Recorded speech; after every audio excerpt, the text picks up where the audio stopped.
El Consorci de la Ribera executa el projecte Canya a la Canya contra l'espècie invasora, la canya, amb retirada d'arrels o rizoma i instal·lació de teixit contra el creixement.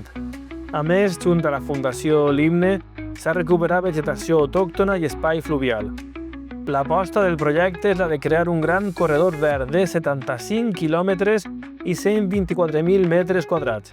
Sumacàrcer, Antella, Gavarda, Alberic, Benimuslem, Alzira, amb utilització de tècniques novedoses com el mur Krainer, Algemesí, en una zona molt afectada per la dana i el desbordament del riu Magre, afluent del Xúquer, Albalat de la Ribera, Polinyà de Xúquer.